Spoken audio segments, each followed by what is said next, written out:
Like they fighting like not since 7th October, it's like before October 7th. So like the story hasn't started in October 7th. Like there is a United Nations resolution like that Israel's border is 4 June 1967.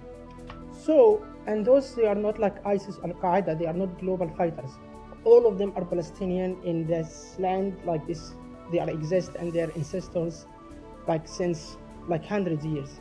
So you don't believe that this group, they have a right in West Bank or in Gaza to fight for their freedom if Israel doesn't apply the resolution of going back to the border of 4 June 1967, because you are insist about 1701 in Lebanon for like civilian coming back and stuff.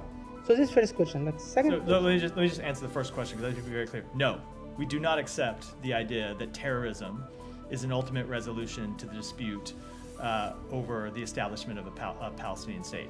We support the creation of an independent Palestinian state. We believe that negotiations between the parties is the way to achieve that. We are pushing to find a way to end the war and bring about an independent Palestinian state, but we absolutely do not accept that terrorism is a legitimate way to achieve that outcome.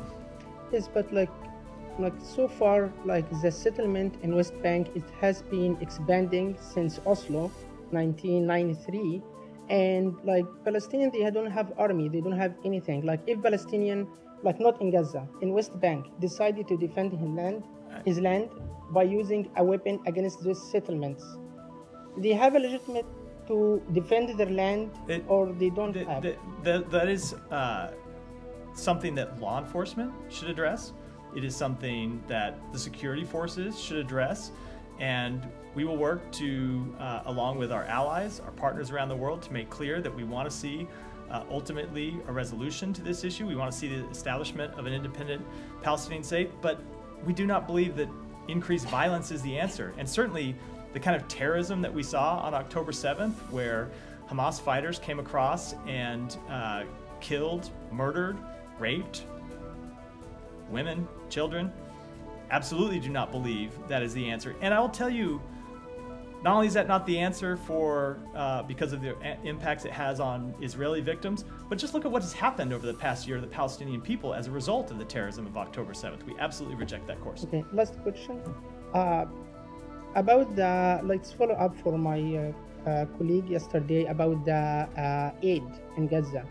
If Israel controls everything for like fighting, why they don't control this gang? Like why they let, if they are like really care about human being and humanitarian assistance, why they control that? It's a question for the government of Israel. You should direct to them. We want to see an increase in the an improvement in the security situation, but when that is straight up a question for the government of Israel.